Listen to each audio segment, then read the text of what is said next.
Good morning, students. Today I am going to continue my lecture for plus 2 arts political science, and the name of the chapter is United Nations Organization. Now let us start with our topic. As we have already discussed about different related issue regarding the reforms of United Nations Organization. The related issue was to change the nature of membership altogether. कुछ लोगों ने insist किया जो veto power है 5 permanent members की, उनको abolish कर दिया जाए. बहुत सारों ने ये भी प्रसीड किया कि वीटो जो है डेमोक्रेसी कंसेप्ट के साथ जो इसका चल रहा है वो कन्फ्लिक्ट है. इवन ये sovereign equality in United Nation के लिए भी वीटो पावर एक बैरियर है. So they thought that the veto was no longer right or relevant. As you know that one organizational group in United Nations Organization is Security Council. In our Security Council, there are 5 permanent members and 10 non-permanent members. The charter gave the permanent members a privileged position to bring about stability in the world after the Second World War. जो privilege है 5 permanent members की वो है permanency and veto power. जो non permanent members हैं वो सर्व करते हैं only for 2 years at a time. उसके बाद नेक्स्ट जो नया इलेक्टेड मेंबर होता है उसके लिए पोजीशन प्रोवाइड कर दी जाती है. कहते हैं कि कोई भी कंट्री जो है कैन नॉट बी री elected immediately after completing a term of 2 years. जो नॉन परमानेंट मेंबर्स होते हैं उनको इस मैनर के साथ इलेक्ट किया जाता है कि वो जितने भी कॉन्टिनेंट्स हैं वर्ल्ड में उन सबको रिप्रेजेंट करें. सबसे इम्पोर्टेंट, जो नॉन परमानेंट मेंबर्स हैं उनके पास वीटो पावर नहीं है. What is veto power? ये क्वेश्चन अब अराइज होएगा और इसके बारे में हमें नॉलेज लेना बहुत ज़रूरी है कि what is veto power. In taking decision जो सिक्योरिटी काउंसिल्स है proceeds by voting. All members, जितने भी members have 1 vote, but the permanent members can vote in a negative manner even if all other permanent and non-permanent members vote for a particular decision.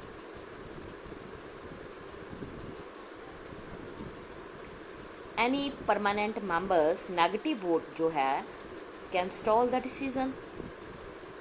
This negative vote is the veto.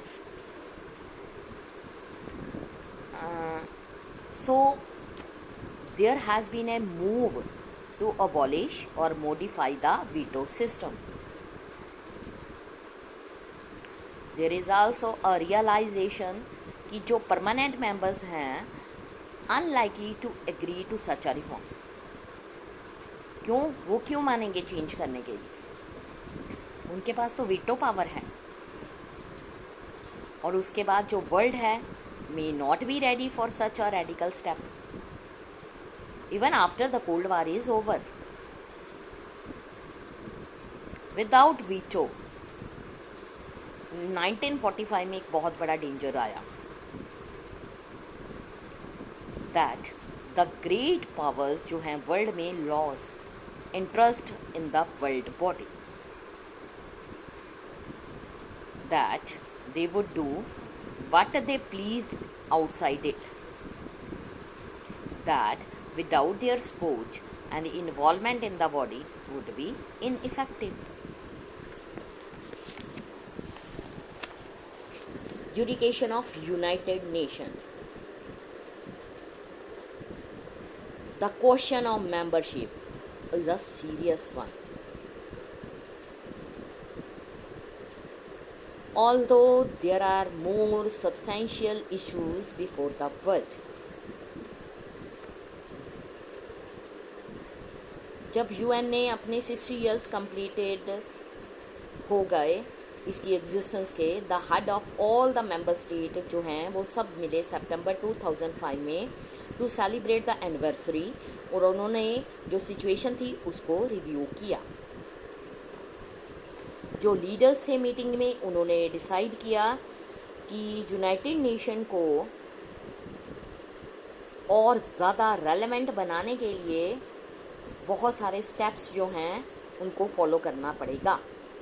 और जो ये steps थे उसमें number 1 creation of peace building commission, दूसरा था acceptance of responsibility of international community. किस case में? In case of failure of national governments to protect their own citizens from atrocities. Next उसके बाद क्या हुआ?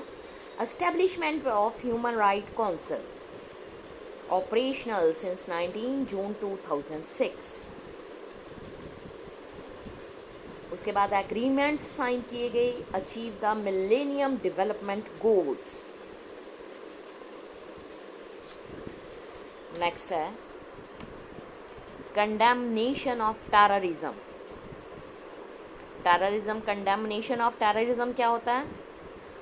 उसका है in all it's forms and manifestations. उसके बाद नया था क्रिएशन ऑफ डेमोक्रेसी फंड, और एक और था कि agreement to wind up the trusteeship council. It is not hard to see that these are equally continuous issue for UN, क्योंकि लगातार ये चीज़ें नहीं चलती. अब ये क्वेश्चन अराइज होते हैं, what should a peace building commission do? What are any members of countries all over the world? Which one should be intervene in? Is this possible or even desirable for it to intervene?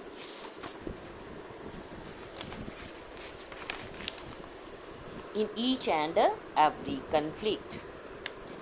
ये topic आज यहीं तक. उसके बाद next हम study करेंगे different type of cartoons, map of UN peace building operations. ये मैं अपने टॉपिक को कल कंटिन्यू करूँगी. Thank you students.